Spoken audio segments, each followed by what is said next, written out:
It stands tall above the Tennessee River, and come 7:30 p.m., Neyland Stadium will be shining bright as the SEC East could be determined tonight. The Vols will make their way from the locker room to the tunnel and run through that T, and they'll try to keep Mizzou from claiming back-to-back trips to the SEC title game. Oh, there's hope here on Rocky Top that the home team soon will be claiming titles the way they used to. The early bird crowd is out, up on the hill with the nation.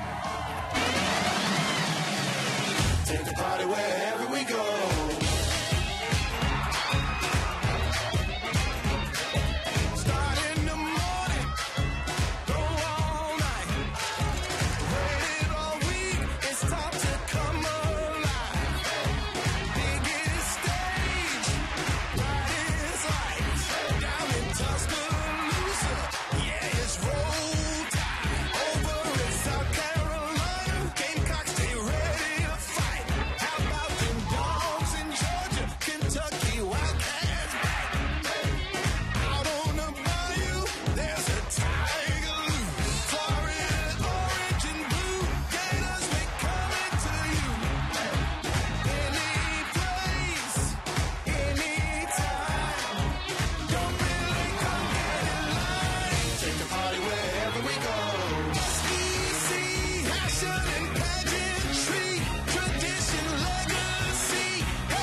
Live from Knoxville, Tennessee, welcome to SEC Nation, presented by Regions Bank.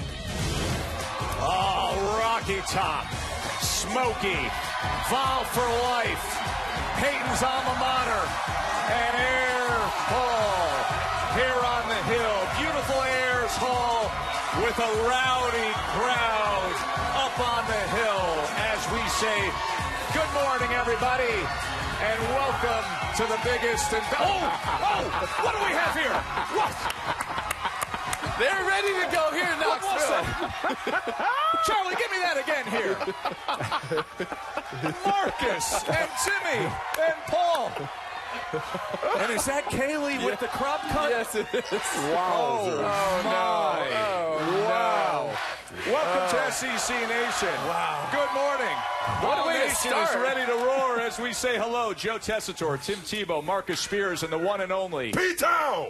The one and only P-Town. Back They on don't the care hill as much now. where he earned his diploma. Hey, this is such a big week for so many of you on our set.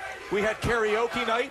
Marcus was a superstar. Superstar. Freestyling. Go figure. Freestyling. Taking everybody down. It was big Somebody time, dude. on this set was also named by People magazine as one of the 11 sexiest men alive. Paul! Oh, congratulations! P-Town.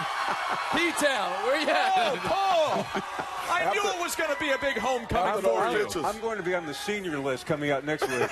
Oh, congratulations. And, Timmy, you returned to Neyland, a place that is just one of the meccas of the sport, one of the grand cathedrals of all college football. Oh, you got to love this place. I mean, they've already sang Rocky Top about 27 times today.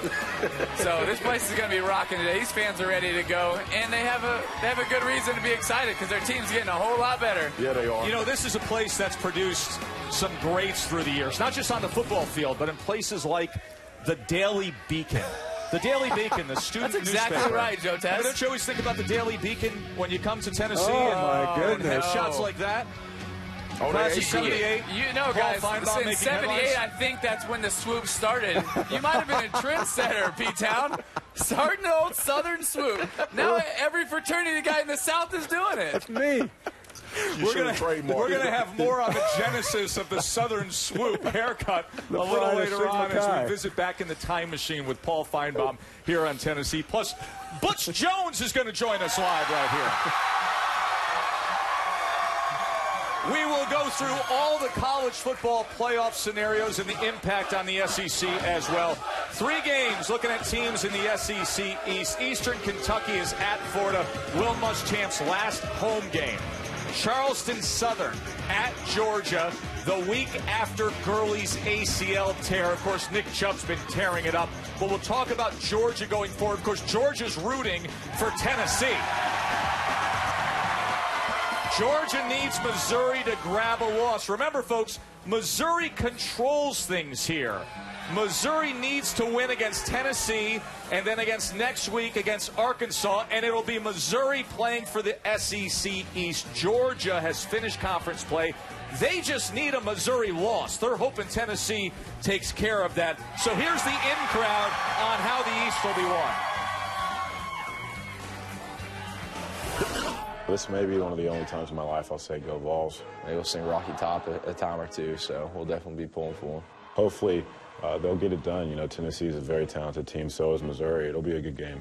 We're fighting for our 6th win in a bowl game, and we're also fighting for the top, of course, of the SEC East and bragging rights. We have to win every game from here on out, and this is the first one in the way. I don't really think it's pressure. I think it's more motivation. I mean, it's something that obviously our whole team wants. You know, we want to be back in Atlanta again, and just the knowing that what we have to do to get there, it motivates us to work harder and to make sure that we take this preparation seriously.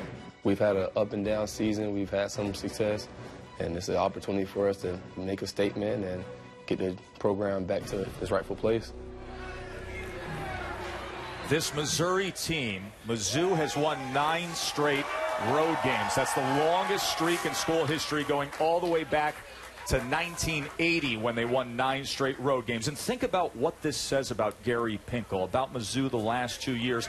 The quarterback roller coaster ride, the loss of the #1 recruit in the nation at wide receiver, the defensive end All-Americans off to the NFL, and you just replace them with 2 other All-America candidates. Does Gary Pinkel get enough credit?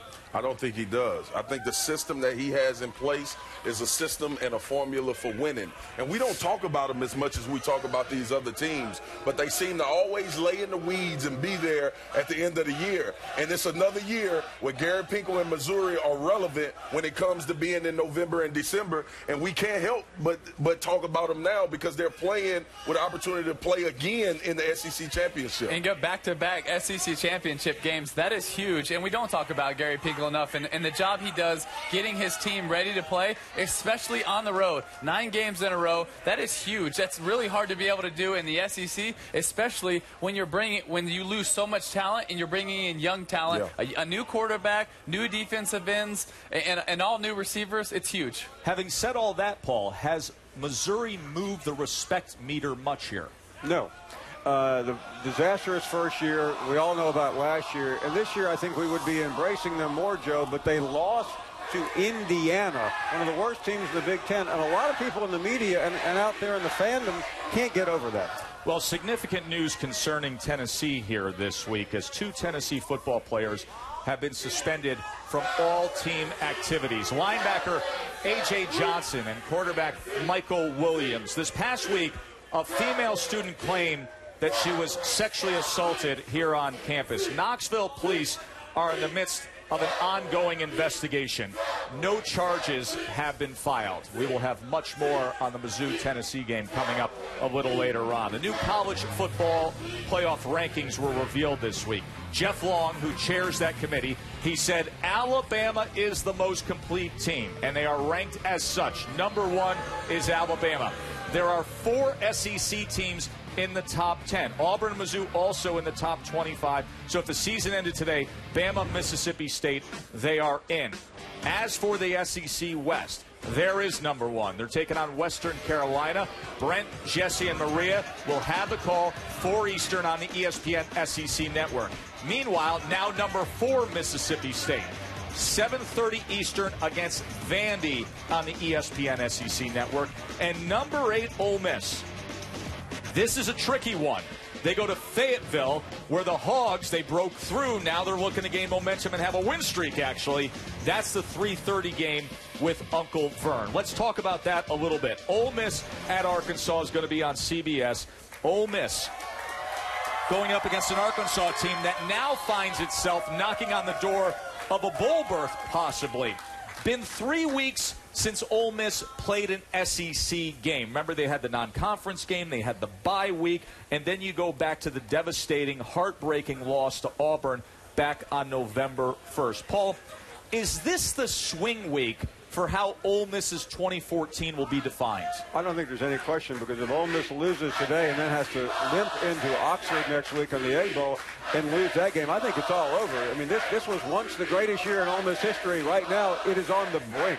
This is a very interesting spot for Ole Miss because they have the rivalry game, the Egg Bowl, next week against what all of a sudden is mighty Mississippi State this year, right? And they're playing an Arkansas team that's feeling it, Marcus. We've talked about Arkansas all season. We've seen how close they've come to beating some real powerful teams in the SEC and also in this country. So Ole Miss has their hands full tonight, and they need to go play their best football in order to beat Arkansas, because I'm pretty sure Arkansas is feeling good after LSU, and they're going to come out and try to restamp what they were able to do last week. Yeah, it's not just that Arkansas broke through last week and got a win. This team is really good. They've been really good all year, and people were saying, oh, Alabama didn't play really good versus them. No, Alabama played just fine. It's this Arkansas team is a good team. You look at defensively, they have a really good front four. They have linebackers that can run all over the field, and they don't give up big plays in the secondary, and that keeps them in games. Yeah, the narrative has to shift. We know about them as a running team. We're going to talk more about this game a little later on. Wake up to the defense of Rob Smith with Arkansas. Ole Miss is going to find out all about them. Let's get you up to speed on some of the injuries and some of the news happening throughout the league, because this is the benefit of the bye week for Ole Miss. Laramie Tunsil, one of the best offensive linemen in all of college football, he was able to heal up a little bit, should be good to go against Arkansas. Cody Pruitt, the safety, such a hard hitter, suffering from a rib injury and the flu. He's probable. Now, Tennessee, you know about what's going on with Tennessee. We told you about the legal issues and who's suspended. Also, Brian Randolph. He'll be out for the first half because of the targeting call. And Duke Williams, the superb receiver at Auburn, is questionable with a knee injury. Let's say hello to Kaylee for the first time today. Good morning, Tess. Nick Saban this week really put into perspective some of these cupcake games that we'll see. As he said, his team's game against Western Carolina is a time they really need to take advantage of the opportunity. He said it's all about staying focused on what we need to do to improve. Well, we want fans across the conference to stay focused on our conversation here at SEC Nation. Tweet us with that hashtag SEC Nation. Get creative. We know this crowd here in Knoxville has. Meanwhile, I'm going to stay focused on showcasing the tradition that is the Vol Navy here in Knoxville. Back in 1962, then Vol broadcaster George Mooney decided that it was just taking him too long to get to work on Saturdays as he fought the traffic in town, so he took to the Tennessee River, getting to work by boat. The tradition was then born. You guys have a good show. I'm heading out to the waterfront. I think I'm going to need to bundle up. Kaylee's off to the Vol Navy. Hey, look at Smokey 10 is here. Smokey 10 has come to SEC Nation. Hey, did you guys see last week when there was a chill in the air in the game last week, how they swaddled Smokey 10? They took out the orange blanket and they swaddled him like a baby needing to keep warm in the little chill in the air. And then our stage manager just moments ago swaddled Feinbaum. The similarities are incredible. I think Smokey may have the bigger frame. This is Smokey 1. I mean, that is scary. That is scary how closely they resemble each other there, isn't it? I don't know. Maybe Smokey's a touch more distinguished without the glasses. You should. When we were down at Georgia, though, and Tennessee was playing at Georgia, you gave some love to Uga. I think you need to make up to Smokey. Yeah, today is the mea culpa day with Smokey. We're going to do that a little later on. A little later on, I'm going to give you your opportunity to apologize and make up with Smokey 10. First year on the job, Smokey 10, here in Knoxville. We got much more coming up on the Natty. Will Muschamp, you know what happened down at Florida, the big news of the week. There's going to be a change there. Who will be the next head coach at Florida? Paul is going to go through the short list. Tim and Marcus will chime in as to what they think. Plus, the college football playoff, all the scenarios. We will lay out everything. Who could be in, who could be out, what it means for the SEC. And third down for what? Yeah! I mean, third down for what? Says Little John. The Tennessee Connection.